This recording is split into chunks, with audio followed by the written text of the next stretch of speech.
Hi అండి. అందరు ఎలా ఉన్నారు? బాగున్నారా? నేనైతే చాలా బాగున్నానండి. ఇదైతే సండే రోజు వ్లాగ్. ఇంకా అమ్మ వాళ్ళ ఇంటికాడ నుంచి అయితే బయలుదేరిపోతున్నాము. మార్నింగ్ 4కి మా హస్బెండ్ నిద్ర లేపారండి. అంటే హైదరాబాద్ ఇప్పుడు కరీంనగర్ నుంచి హైదరాబాద్ రావాలి. అక్కడ నుంచి బెంగళూరుకి రావాలి కదా! అది కూడా కార్ జర్నీ కదా! ఇంకా త్వరగా బయలుదేరితే బెటర్ కదా! ఎప్పుడైనా అండి అంటే మనం మళ్ళీ చీకటైపోయి ట్రాఫిక్ అదంతా ఉంటది కదా! ఆల్మోస్ట్ గూగుల్ మ్యాప్స్‌లోనే మాకు 11 అవర్స్ అలా చూపించిందండి. కరీంనగర్ నుంచి బెంగుళూరుకైతే చాలా డిస్టెన్స్ అసలు. ఎలా వెళ్తామో ఏంటో అనుకున్నాము. దానికి తోడు నాకు అస్సలు వెళ్ళాలని కూడా ఇష్టం లేదు. నేను మా హస్బెండ్‌కి అదే చెప్పాను. ఇంకో 3, 4 డేస్ ఉందాము అంటే ఆల్రెడీ మా హస్బెండ్ ఏంటంటే 1 వీకే లీవ్ పెట్టేసుకున్నారు. అండ్ ఆఫీస్‌లో నేను ఈ డేట్‌కో వస్తాను అండ్ మీటింగ్స్ అన్నీ కూడా షెడ్యూల్ చేసుకున్నారంట. నన్ను ఉండిపోమన్నారండి. ఇంకా కార్‌లో ఆయన ఒక్కరే వెళ్ళడం అంత దూరం ఎందుకు? నాకు అదో కంగారు ఉండిపోద్ది. నేను పక్కకుంటే సేఫ్‌గా ఉంటదనేది నా ఫీలింగ్. ఇంకా వద్దొద్దు నేను కూడా వచ్చేస్తానులే. అండ్ మా అమ్మ, మా నాన్న రమ్మన్నాను. అమ్మకి కొంచెం హెల్త్ అంటే మరీ ఇప్పుడైతే ఇంకా కంటిన్యూయస్‌గా చెకప్స్ అవి ఉంటాయి కదా! అవి అయిపోయి మా డ్యాడీ కొంచెం ఫ్రీ అయ్యాక బెంగుళూరుకి మేమే వస్తాంలే అమ్మ అని చెప్పారు. అందుకే అండి ఇంకా అసలు బాధగా అంటే ఈసారి అసలు అంటే నార్మల్‌గా పుట్టింటి నుంచి రావడం అంటేనే బాధ అనిపిస్తది. ఇంకా మా మమ్మీకి బాలేదు అనేసరికి ఇంకా బాధ అనిపించింది. పర్లేదండి ఇప్పుడైతే హెల్త్ బానే ఉంది. ఇంకా కొంచెం రెస్ట్ తీసుకుంటుంది. ప్రతి మనిషికి పెద్ద అంటే హెల్త్ ప్రాబ్లమ్ ఏంటి తెలుసా అండి? స్ట్రెస్ అండి. మనకు అదొక్కటి లేదనుకోండి చాలా ప్రాబ్లమ్స్ మనకు అంటే ఆటోమేటిక్‌గా అవే సెట్ అయిపోతాయి. ఎక్కువగా స్ట్రెస్ అయితే పెట్టుకోవద్దు. అండ్ ఈ మధ్య కాలంలో నేను అంటే నార్మల్‌గా బ్యాడ్ న్యూస్‌లు అవన్నీ టీవీలో చూసినప్పుడు కూడా ఎంత భయమేస్తుందో నాకైతే. అంతకుముందే మేము ట్రావెల్ చేయడానికి ముందే ఒక స్లీపర్ బస్‌లో ఆ ఇన్సిడెంట్ చూసాము. నాకైతే అసలు మైండ్ అంతా కూడా ఒక టైప్ ఆఫ్ టెన్షను, భయము. అంటే రోడ్డు మీదకి ఎక్కామంటే మనము సేఫ్‌గా ఉంటున్నామా లేదా అనే భయమైతే ఏర్పడింది కదా! అసలు ఇలాంటి న్యూస్‌లు చూసినప్పుడే అండి నిజంగా లైఫ్ అనేది చాలా అన్‌ప్రెడిక్టబుల్. అందుకే ఉన్న లైఫ్‌లో కొంచెం హ్యాపీగా ఉండడానికైతే ట్రై చేయండి. ఇంకా మేము బయలుదేరేసరికి ఇంకా అంటే ఫటాఫట్ లేచిన వెంటనే పిల్లలు అప్పటికి నిద్రలోనే ఉన్నారు. అలానే బయలుదేరిపోయాము. ఎందుకంటే నైట్ స్నానాలు చేసి పడుకున్నామండి. ఇంకా మార్నింగ్ లేవగానే రిషిబాబు ఒక్కటే నిద్ర లేచాడు. చిన్న బాబు అయితే పడుకొనే ఉన్నారు. ఇంకా మా మమ్మీ, మా డ్యాడీకి కూడా బాధగా అనిపించింది. అంటే ఉంటే బాగుండేది కదా అనిపించింది కానీ ఇంకా వర్క్ కమిట్మెంట్స్ అవన్నీ ఉంటాయి కదా! అందుకే బయలుదేరిపోయాము. అరౌండ్ 4:30 ఆ టైంకి బయలుదేరాము. ఇంకా కొంచెము మా డ్యాడీ ఏంటంటే ఫాగ్ ఉంటది. కొంచెం మెల్లిగా వెళ్ళండి, జాగ్రత్తగా వెళ్ళండి అని చెప్తూనే ఉన్నారు.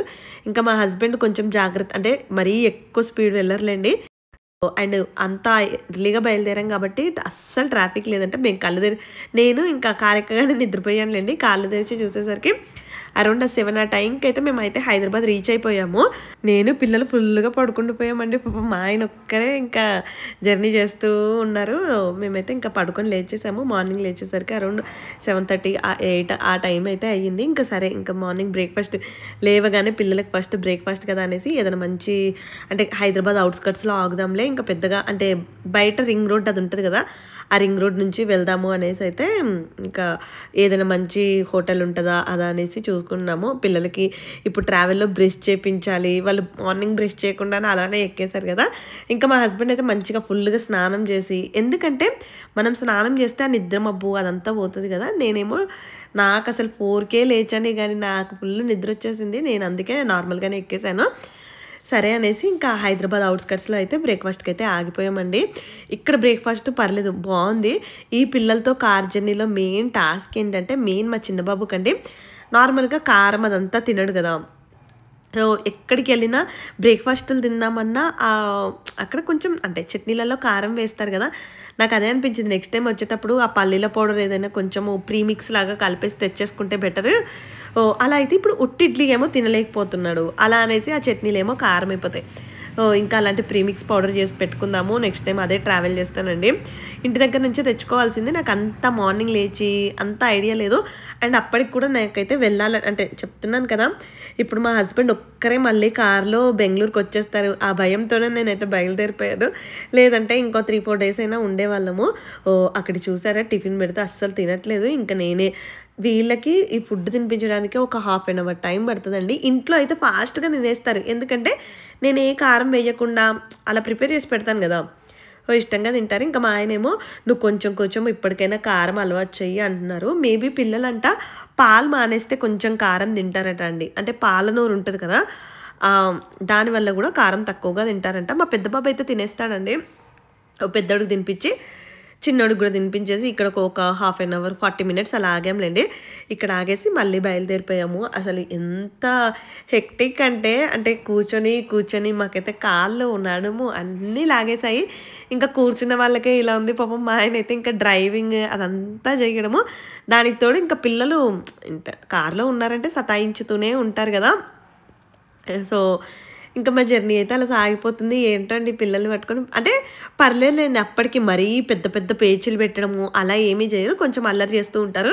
నేను కొద్దిసేపు ముందు కూర్చోవడము, కొద్దిసేపు వెనక కూర్చోవడము అలా చేసేసి ఇంకా పిల్లల్ని ఆడిపిస్తూ వాళ్ళకి కొన్ని యాక్టివిటీస్ చేపిస్తూ అలా టైంపాస్ చేస్తూ ఉన్నాము. మధ్యలో ఒక దగ్గర అయితే లంచ్కి అయితే ఆగాము. ఇంకా టోల్ ప్లాజాలు అలా వస్తాయి కదా, అక్కడ కొద్దిసేపు దిగేసి అటు ఇటు నడవడము. అండ్ ఎండ అండి బాబోయ్, అసలు మొన్నటిదాకా అంత వర్షాలు పడ్డాయా, ఇప్పుడు ఎండ ఎలా ఉందంటే మనకి నార్మల్గా 8 ఆ టైంకే ఫుల్ ఎండ వచ్చేస్తుందండి. అసలు అంటే మనం బయట నిల్చుంటే తల కాలిపోయేంత ఎండ అయితే వచ్చేస్తుంది. ఏంటో అండి, వర్షాలు పడితే ఫుల్గా వర్షాలు పడుతున్నాయి, లేకపోతే ఫుల్ ఎండలు వచ్చేస్తున్నాయి కదా. ఒక డేట్ డబ్బా కూడా పెట్టుకొచ్చాను, ఎందుకంటే పిల్లలకి ఇంకా ఈ స్నాక్స్ అలా ఏమైనా అడుగుతూ ఉంటే ఇంకా ఈ డేట్స్ ఇద్దామనేసి ఒక బాక్స్ కూడా తీసుకొచ్చేసాను. ఇష్టంగా తిన్నారండి. చిన్న బాబు కూడా డేట్స్ ఇష్టంగా తింటాడు. బెంగళూరు దగ్గరకు వచ్చేసరికి అక్కడ ఏదో మరి రోడ్ రిపేర్ చేస్తున్నారు ఏంటో, ఫుల్ ట్రాఫిక్ ఆగిపోయింది. నాకు అసలే జర్నీలు అంటే అస్సలు ఇష్టం ఉండదండి. దానికి తోడు ఈ కార్ జర్నీ ఇంకా ట్రాఫిక్ ఎప్పుడు అయిపోద్దా ఏంటి అనేది, అంటే పెద్ద క్యూ లైన్ ఉండిపోయింది. రిపేర్ చేస్తున్నారేమో. అండ్ మధ్యలో రోడ్డు మధ్యలో అయితే ఒక సిగ్నల్ దగ్గర అయితే ఇలాంటివి అమ్మారండి. ఇదేంటంటే పిల్లలకి అంటే ఇట్లా ఆయన చేతిలో పట్టుకున్నారు కదా, అది హౌస్ అయితే కట్టొచ్చంట. ఇవి ఆయన ఒక్కొక్కటి 150 200 చెప్పినట్టున్నారు. మా హస్బెండ్ ఏంటంటే 150కి ఇస్తావా, 2 తీసుకుంటాననేసి ఈ మధ్యకాలంలో ఒక్కటి ఏది తీసుకోవట్లేదండి.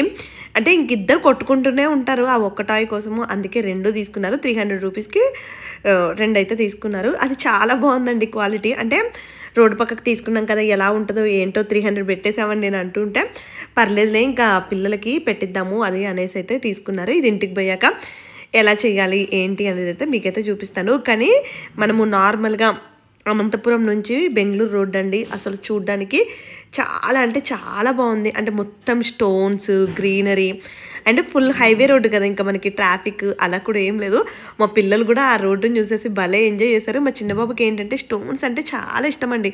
పెద్ద పెద్ద స్టోన్స్ ఉంటాయి కదా, అమ్మ స్టోన్స్ అని చెప్తూనే ఉన్నాడు. అసలు హైవే రోడ్లో వెళ్తే నార్మల్గా రోడ్లు స్మూత్గా ఉండడం వల్ల పెద్దగా తెలియలేదండి. కానీ సిటీలోకి వచ్చాక అమ్మ బాబోయ్, మేము అంటే ఆ సిటీలో జస్ట్ ఒక 20 కిలోమీటర్స్ వెళ్ళడానికి ఆల్మోస్ట్ 1.5 అవర్ నుంచి 2 అవర్స్ టైం అయితే పట్టేసిందండి. అంత ట్రాఫిక్ ఉంది బెంగళూరులో అయితే. మేముండే ఏరియాలో, అండ్ చాలా మెంబర్స్ మీరు ఏ ఏరియాలో ఉంటారు బెంగళూరులో అలా అడుగుతూ ఉంటారు. మేము ఉండేదైతే వర్తూర్ ఏరియా అండి. ఆ ఏరియాలో అంటే రోడ్డుకి కొంచెము కన్స్ట్రక్షన్ అలా వర్క్ అయితే చేస్తున్నారు. అబ్బా, ఆ రోడ్లో అసలు ఫుల్ ట్రాఫిక్ అయితే ఉంటుందండి. ఇంకా నేను అందుకే అండ్ మీకు ఒక అప్డేట్ కూడా షేర్ చేయాలి. అండ్ ఎందుకు వ్లాగ్ కొంచెం లేట్ అవుతున్నాయి ఏంటి అనేది, హౌస్ అయితే షిఫ్ట్ అవుదాం అనుకుంటున్నామండి. అదేంటి అనేది, ఎందుకు ఏంటి, నేను చేసిన మిస్టేక్స్ ఏంటి అనేది మీకైతే నెక్స్ట్ కమింగ్ వ్లాగ్స్లో అయితే వస్తాయి. నెక్స్ట్ 1 or 2 వ్లాగ్స్లో అయితే అదైతే పెట్టేస్తాను. చూసారు కదా, ఇదే అండి నేను చెప్పిన రోడ్డు. ఎంతో స్మూత్గా ఉందంటే, అంటే చుట్టూ కూడా మంచిగా గ్రీనరీ. ఇది మనకి బెంగళూరు అవుట్స్కట్స్లోనే వస్తుంది. అండ్ ఎటు చూసిన కొండలు అదంతా కూడా చాలా బాగుండే. అంటే మనకి ఇంకా రోడ్డు అయితే స్మూత్గా అలా వెళ్ళిపోవచ్చండి. ఇలాంటి స్మూత్ రోడ్లు ఉంటే ఎంత ఈజీగా వెళ్ళిపోవచ్చు ఎక్కడికైనా కూడా. అండ్ ఇంకా మా ఇంటి దగ్గరికి అయితే వచ్చేసరికి ఆల్మోస్ట్ టైం 6 అయిపోయిందండి. మార్నింగ్ 6కి వెళ్తే ఇక్కడికి వచ్చేసరికి 6 అయింది. చెప్తున్నాను కదా, last 20 kilometres almost 2 hours time పట్టేసింది. ఇంటి దగ్గర అయితే ఇంకా సండే రోజు ఇలా సంత అయితే ఉంటుంది. సో దానివల్ల అనుకుంటా ఇంకా ట్రాఫిక్ ఎక్కువగా ఉంది. కానీ మనకి ఇక్కడైతే అన్నీ అవైలబుల్గా ఉంటాయండి సండే రోజు. ఫ్రూట్స్, వెజిటేబుల్స్, ఇంకా అంటే పక్కలకి ఇట్లా అంటే లోపలికి కొంచెము విలేజెస్ లాగా ఉంటారు. ఆ పీపుల్ అందరూ వచ్చేస్తారు అనుకుంటా. నాకు తెలిసి అపార్ట్మెంట్స్లో నుంచి చాలా తక్కువ జనం వస్తారండి, ఊళ్ళలో నుంచి ఎక్కువగా వస్తారు. నేనుంటేనైతే ఎవ్రీ సండే ఈ మార్కెట్లోనే తెచ్చుకుంటాను. ఎందుకంటే మనకి వీళ్ళ దగ్గర అయితే కొంచెం ఫ్రెష్గా అవైలబుల్గా ఉంటాయి. ఇప్పుడు మనం నార్మల్గా ఆన్లైన్లో ఆర్డర్ పెట్టుకున్న దానికంటే వీళ్ళ దగ్గర అయితే ఫ్రెష్గా ఉంటాయి కదా. అందుకే నేనైతే మోస్ట్లీ ఇక్కడే అంటే వారానికి సరిపడా అలా అయితే తీసేసుకుంటాను. ఇంకా ఆ రోజు మాత్రము మా హస్బెండ్ అప్పటికే లేట్ అయిపోయింది. బాగా అలసిపోయామండి. ఇంకా ఏమి కొనడం వద్దు. నువ్వు కావాల్సినవన్నీ కూడా ఆర్డర్ పెట్టేసుకో. ఇంటికి మనం వెళ్ళేలోపు వచ్చేస్తాయి. డైరెక్ట్ ఇంటికి వెళ్ళిపోదాం పదా అన్నారు. ఇంకా రాగానే ఫస్ట్ అయితే నేను చేయాల్సిన పని మిషన్‌లో బట్టలేయడం అండి. నిజంగా అండి కొంతమంది అంటే ఫ్రీక్వెంట్‌గా ట్రావెల్ చేస్తూ ఉంటారు. సపోజ్ మా ఆడపడుచు ఎక్కువగా ట్రావెల్ చేస్తూ ఉంటదండి. తనకి అసలు ఎలా మేనేజ్ చేస్తుందో నాకైతే అర్థం కావట్లేదు. అంటే మనం ఇంట్లో అన్నీ చేసుకొని పోవాలి కదా! మళ్ళీ పోయాక ఈ బట్టలు అసలు అమ్మో బాబోయ్! నేను వెళ్ళేటప్పుడే మోస్ట్‌లీ అన్నీ సర్దేసి ఎళ్ళానండి. కొంచెం ఏదైనా మర్చిపోయామంటే వచ్చేసరికి స్మెల్ రావడము, అవన్నీ పాడైపోవడము. అందుకే ఫస్ట్ అయితే రాగానే ఆల్రెడీ ఇంట్లో ఉన్న బట్టలు అవన్నీ కూడా మిషన్‌లో వేసేసాను. అండ్ అప్పటికే 7 అయిపోయిందండి. ఇంకా మా హస్బెండ్ ఏంటంటే బయటికెళ్దాం ఫుడ్‌కన్నారు. నేనేమో వద్దు అనేసి నేను ఒక 10 మినిట్స్ ఇంటికొస్తున్నాము, దగ్గరలోకి వచ్చామన్నప్పుడే ఇంకా కొన్ని ఇంట్లోకి ఇప్పుడు వంట చేయడానికి కావాల్సినవైతే ఆర్డర్ పెట్టేసుకున్నాను. వెళ్ళిపోయేటప్పుడు ఏం చేస్తానంటే ఏవైనా మిగిలిపోయినవన్నీ కూడా క్లీనింగ్ వాళ్ళు ఎవరైనా వస్తారు కదా! వాళ్ళకి ఇచ్చేసి వెళ్ళిపోతానండి. ఆనియన్స్, టమాటోస్ ఏవైనా కూడా ఇంట్లో పెట్టుకోను. వచ్చేటప్పటికైతే ఇంకా ఫ్రెష్‌గా ఆర్డర్ పెట్టేసుకొని ఇప్పుడైతే చకచకా ఇంకా వంటైతే చేసేయాలి. అప్పటికే మా పిల్లలకి పాపం కూర్చొని బోర్ కొట్టేసింది. ఆకలేస్తుంది. ఇంకా త్వరగా అంటే బాడీలు కూడా వాళ్ళే కూడా అలసిపోయాయండి. త్వరగా తినేసి పడుకుంటే బెటర్ కదా! అండ్ మా హస్బెండ్ మార్నింగ్ ఎప్పుడో 4కి లేచారు. అంటే మేము కూడా ఇంకా మేమన్నా మధ్యలో రెస్ట్ తీసుకున్నాం గానీ పాపం ఆయనకైతే రెస్ట్ కూడా లేదు కదా! ఆయన అప్పటికే ఇంకా నిద్రొచ్చేస్తుంది అలా అంటే సరేలే నేను త్వరగా ఏదైనా వంట చేసేస్తాను అనేసి ఆనియన్, టమాటో, ఎగ్ బాయిల్‌కి అయితే పెట్టేసానండి. దానికైతే గ్రేవీ చేసేస్తున్నాను. నేనైతే చాలా సింపుల్‌గా గ్రేవీ అయితే చేసేస్తాను. అండ్ మా మమ్మీ వాళ్ళ ఇంటికాడ అండి గొంగళి పురుగు కుట్టేసింది నాకు. అసలు ఎంత దురదంటే గొంగళి పురుగు అసలు ఇప్పటివరకి పోవట్లేదండి. చేతికి 2 ప్లేసెస్‌లో కుట్టేసింది ఆ గొంగళి పురుగు. నన్నే ఎందుకు కుట్టిందో ఏంటో దురద వస్తూనే ఉంది. మా డ్యాడీ ఏమో టాబ్లెట్స్ ఏసుకోమన్నారు. ఇంకా చిన్నదానికి టాబ్లెట్ ఎందుకులే అనుకుని ఇంకా మా హస్బెండ్ ఏమో పిల్లలకైతే స్నానాలు చేయించడానికైతే తీసుకెళ్ళిపోయారు. అంటే ఇంటికొచ్చాక ఫ్రెష్‌గా స్నానం చేస్తే బెటర్ కదా! నేను కూడా ఇంకా జస్ట్ ఈ కర్రీ ఇదొకటి స్టవ్ మీద పెట్టేసి స్నానం చేయడానికి వెళ్దాము అనేసి ఇవైతే ప్రిపేర్ చేసేస్తున్నాను. నిజంగా అండి చెప్తున్నాను కదా! జర్నీలు చేసే వాళ్ళకి నిజంగా హ్యాట్స్ ఆఫ్ చెప్పాలి. అండ్ నాలాగే జర్నీలు అంటే ఇష్టం లేనోళ్ళకి ఏదైనా ఇలా జర్నీ చేసే జాబులు అంటే మా బావగారిది కూడా ఊరికే నార్మల్‌గా తిరగడము అదే అండి. ఏంటో అండి మా ఆయనకి, మా బావగారికి, మా ఆడపడుచుకి ముగ్గురికి అండ్ అత్తమ్మకి కూడా జర్నీలంటే భలే సరదా. వాళ్ళు మంచి యాక్టివ్‌గా ఉంటారు. అంటే ఇంటికొచ్చాక అలసిపోవడము అలా ఏమీ ఉండదండి. మంచి యాక్టివ్‌గా ఉంటారు. నేనైనా, మా అక్కైనా, మా తోటికోడలైనా ఇద్దరం కూడా అలసిపోతాము. మాకస్సలు అక్కకి కూడా జర్నీలంటే అస్సలు నచ్చదు. అండ్ మీరేమో ఒకరు కామెంట్ చేశారు, ఎప్పుడు మీరే వెళ్తారు మీ అంటే తోటికోడల్ని రమ్మనరా అలా అంటూ ఉంటారు. అంటే మేము ఎప్పుడైనా అంటే ఫెస్టివల్స్ ఏవి సెలబ్రేట్ చేసుకోవడానికైనా అత్తమ్మ వాళ్ళ ఇంటికి వెళ్ళిపోతాం కదా! వాళ్ళు రావడం చాలా తక్కువండి. అంటే హైదరాబాద్ అలా అయితే వచ్చేవాళ్ళేమో కొంచెము. కానీ బెంగుళూరు కదా చాలా దూరం అయిపోయింది. అందుకే ఎక్కువగా రారు. నా డెలివరీ టైంలో వచ్చారనుకుంటా. ఇంకా ఏదైనా అంటే కొంచెం బాలేదు అలా అంటే వస్తారు. ఇంకా నార్మల్‌గా ఫ్రీక్వెంట్‌గా అయితే రారు. నేను అదే చెప్పాను. ఈ సమ్మర్ హాలిడేస్‌లో రండక్క అలా అనేసి. అలా ఏమీ లేదండి. అంటే మీరు అనుకుంటారేమో నేను ఎవరిని ఇన్వైట్ చేయను అలా అని గాని అలా ఏం లేదు. అత్తమ్మకేమో మామయ్యతో కుదరదు. అండ్ ఇంకా మా తోటికోడలికి వాళ్ళకేంటంటే పిల్లలు ఇంకా మీరే రావచ్చు కదా! ఇటు ఏదైనా సెలబ్రేట్ చేసుకుందాం అనేసి ఎక్కువగా అటే ఇంట్రెస్ట్ చూపిస్తూ ఉంటారు. కానీ సమ్మర్ హాలిడేస్‌లోనైతే రమ్మన్నాను. మరి చూడాలి వస్తారో రారో. ఎగ్ కర్రీ అయితే చేశాను. అవి మొత్తము మగ్గబెట్టేసి మంచిగా గ్రేవీ కొట్టేసానండి. ఇలా చేశాననుకోండి పిల్లలు ఇష్టంగా తినేస్తారు. ఎందుకంటే ఇందులో కారం వెయ్యను కదా! కారం వేయను కాబట్టి ఇంకా అందరికి ఒక్కొక్కరికి ఒక 2 గుడ్లు తినేద్దాం అనేసి ఇలా అయితే ప్రిపేర్ చేసి పెట్టాను. అండ్ నేను అక్కడ ఏదో కొత్తిమీర పెట్టి మర్చిపోయానండి బాబు. చూసారు కదా వచ్చేసరికి ఎలా అయిపోయిందో. ఇలాంటి పనులే ఉంటాయండి జర్నీలు ఎక్కువగా పెట్టుకున్న వాళ్ళకి. అన్నీ కూడా ప్రాపర్‌గా అండ్ ఆడవాళ్ళకే కదా ఈ పనులన్నీ కూడా. కానీ మా హస్బెండ్ హెల్ప్ చేస్తారులేండి. ఇంకా ఆయన హెల్ప్ చేస్తారు కాబట్టి ఈ మాత్రం నాకు ఇంత ఈజీగా ఉంది. అండ్ ఆయన కోసమైతే అంటే ఆ గ్రేవీలో అయితే పెద్దగా కారం వేయలేదండి. ఇంకా చప్పచప్పగా ఉంటది ఎందుకులే అనేసి కొంచెము పొరటులాగా కొంచెం కారం వేసేసి మా ఆయనకి, నా కోసం ఇలా పొరటులాగా చేశాను. అండ్ అందులో బాయిల్డ్ ఎగ్స్ పెట్టేసుకొని కొంచెం కడుపు నిండా తినేసి హ్యాపీగా పడుకుందాం అనేసి. అండ్ మీరు కార్తీక మాసంలో ఎగ్గు ఇవి తింటారంటే మేమైతే తింటామండి. అంటే పెద్దగా అంటే అంటే కార్తీక సోమవారాలు ఇలాంటివి చేయిస్తాం కానీ ఇంకా నార్మల్‌గా కార్తీక మాసంలో కొంతవరైతే ఎగ్ కూడా తినరు కదా! అలా ఏం లేదు. మేమైతే నాన్ వెజ్ కూడా తినేస్తాము. ఇంకా నేనైతే పెట్టుకొని ఫ్రెష్ అప్ అయిపోయి హ్యాపీగా కడుపు నిండా తినేసానండి. ఎంతైనా బయట మధ్యలో 2 ప్లేసెస్‌లో తిన్నాం గానీ అది అంతగా నచ్చలేదు. ఫుల్ ఆకలి మీద ఉండే మంచిగా కడుపు నిండా ప్రశాంతంగా తినేసి ఇంకా సర్దేటి ఇల్లంతా కూడా దుమ్ము దుమ్ము అయిపోయింది. అవన్నీ అంటే బెడ్‌షీట్లు అవన్నీ కూడా క్లీన్ చేసేసి ఇంకా మేమైతే రెస్ట్ తీసుకున్నాము. అండ్ నేను ఇక్కడ తింటూ ఉన్నాను కదా, మా పిల్లలు అదొక టాయ్ తీసుకున్నారు కదా మధ్యలో, అది వాళ్ళు ఆ బిజీలో ఉండిపోయారు. మా ఇంట్లో ఏంటంటే ఇంకా నాకు తెలిసి అందరి పిల్లలు అంతేనేమో, అంటే కొత్త టాయ్స్ ఉన్నప్పుడే కదా అది 1-2 రోజులు ఎగ్జైటింగ్గా ఫీల్ అయిపోయి ఆడేస్తూ ఉంటారు. మళ్ళీ దాని తర్వాత అసలు పట్టించుకోరండి. అండ్ ఇంకొకరు ఏంటంటే నా డైట్ ఏం ఫాలో అవుతున్నాను ఏంటి అని అడిగారు. అసలు ఆ మధ్య మంచిగా అంటే డైట్ కూడా ఫాలో అయ్యానండి ప్రాపర్గా. ఇప్పుడైతే అసలు డైట్ లేదు, ఏమీ లేదు. ఆల్మోస్ట్ ఒక 1 మంత్ నుంచి అంతా బిజీగా గడుస్తుంది. అండ్ హౌస్ సర్చింగ్ ఇదంతా కూడా అసలు ఫుల్ హెక్టిక్గా ఉంది. అక్కడేమో మా పెద్ద బాబు మా హస్బెండ్ పెడుతూ ఉంటే మా చిన్నోడికి అది ఎగ్జైట్మెంట్ అండి. అవన్నీ లాక్కోవడము ఇంకా పరిగెత్తుకుంటూ వెళ్ళిపోయి వాటినేమో విరగ్గొట్టేద్దామని చూస్తున్నాడు. అదైతే కొంచెము అంటే మరీ హార్డ్గా లేదు, సాఫ్ట్గా లేవు. అలా అనేసి మనం గట్టిగా ఇరగ్గొట్టేసామనుకోండి విరిగిపోతాయి కదా, ఏదో ఒకలాగా అదైతే సెట్ చేశారు. నిజంగా మా ఆయనకైతే ఓపికనే చెప్పుకోవాలి. అంటే ఇంకా పిల్లలతో ఉన్నప్పుడు ఇంత ఓపిక ఉండాలేమో లేండి. నాకు నిజంగా ఓపిక అయితే తక్కువే కంపేర్ టు మా హస్బెండ్. మీతో కంపేర్ చేస్తే నాకైతే ఓపిక తక్కువే లేండి పిల్లల విషయంలో అయితే. కోపం వచ్చేస్తూ ఉంటుంది, బట్ ఆయననేమో ఓపికగా నిదానంగా అన్నీ కూడా మెల్లమెల్లగా ఎక్స్ప్లెయిన్ చేస్తూ ఉంటారు. ఫైనల్గా అయితే ఆ ఇల్లు అయితే పెట్టేశారు. ఎంత బాగుందో అసలు. అంటే మనం 150 పెట్టి తీసుకున్న దానికైతే నిజంగా వర్త్ ఇట్ అండి.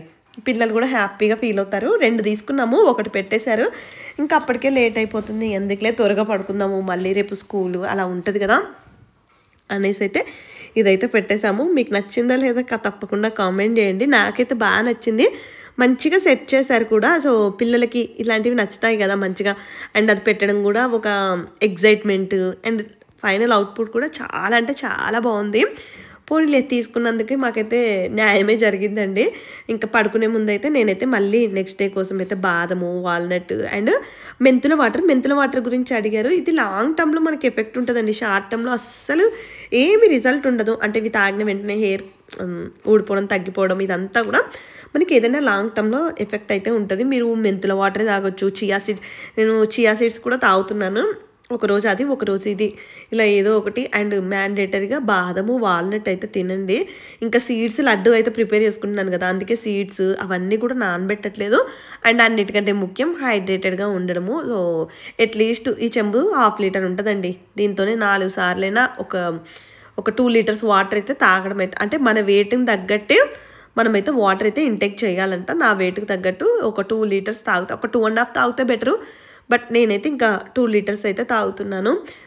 ఇంక ఈ వ్లాగ్ అయితే ఇక్కడితో నేను చేస్తున్నానండి. తర్వాత కమింగ్ వ్లాగ్స్ అయితే మీకు కొంచెం అంటే యూస్ఫుల్ అయ్యేవి, బెంగళూరులో ఉండే వాళ్ళకి హౌస్ సర్చ్ గురించి అవన్నీ కూడా చెప్తానండి ఏంటి అనేది. ఇంకా అందుకే నాకు ఇది కొంచెం టైం పడుతుంది ఇవి ఎడిటింగ్ చేసి పెట్టడానికైతే. ఆ పనులు కూడా అంటే ప్యారలల్గా అన్ని పనులు చేసుకోవాలి కదా.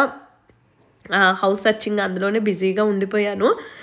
మీకు మంచిగా హౌస్ దొరకగానే మీకైతే ఆ అప్డేట్ కూడా ఇస్తాను. అండ్ మీరు హౌస్ తీసుకోవాలి అనుకున్నప్పుడు ఏవైనా కూడా నాకు తెలిసిన నాలెడ్జ్ అంటే రెంటల్ విషయంలో మీకైతే షేర్ చేస్తానండి. యాక్చువల్గా ఈ హౌస్ మేము ఖాళీ చేసే హౌస్ టూర్ కూడా పెడతాను ఒకరోజు అయితే. మళ్ళీ నెక్స్ట్ వ్లాగ్ అయితే కలుద్దాం. Thank you.